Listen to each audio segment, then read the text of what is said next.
Ako po dati nagsimula ako sa pagbebenta ng t-shirt. Yun ang unang-unang ko naging negosyo. Nilalako ko lang yan sa mga kaibigan, kamag-anak, kapitbahay. Ang buhay namin sobrang simple. Simple in a way na hindi ko mako-compare yung buhay ko before and to now.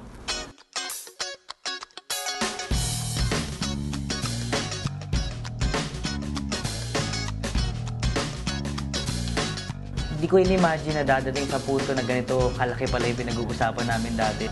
Nagsimula lang sa isang table na lilima lang kami, I think 6 lang kami, na yayaman kami. Alam namin kikita kami pero hindi ganito kalaki. Dito na, nakukuha ko yung mga pangarap ko, dahan-dahan, yung mga sasakyan na dating laruan lang, dati litrato lang, dati pinupuntahan ko lang sa mga bahay-bahay ng mga kaibigan ko, tinitingnan ko. Lahat yun nagkaroon ako sa V-Mobile. Pati yung dream na condo ko before na sa Fort, dumadaan kami doon, sabi sa sarili ko, one day magkakaroon ako ng unit dyan. With V-Mobile, nagkaroon ako ng unit.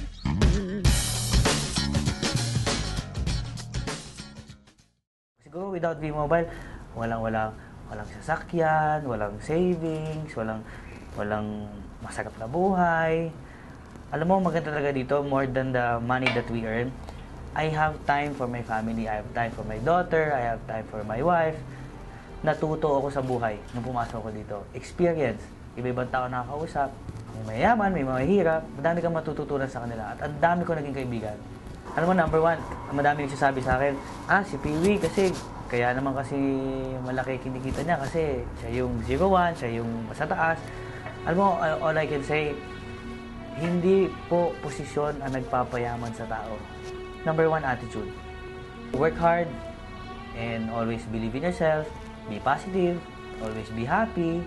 Pinakamagandang i-invite mo talaga dito sa business natin, family muna. Kasi ngayon, my brother, my sister, my mother, lahat po ng pamilya ko nandito na. Tita ko, pinsa ko, lahat. Yung sapatos na suot mo bago pumasok ng V-Mobile, always remember that shoes. Huwag makakalimutan. For V-Mobile, I wish more power, more blessings to come, and I always wish everyone, all the members of V-Mobile, we are all happy millionaires.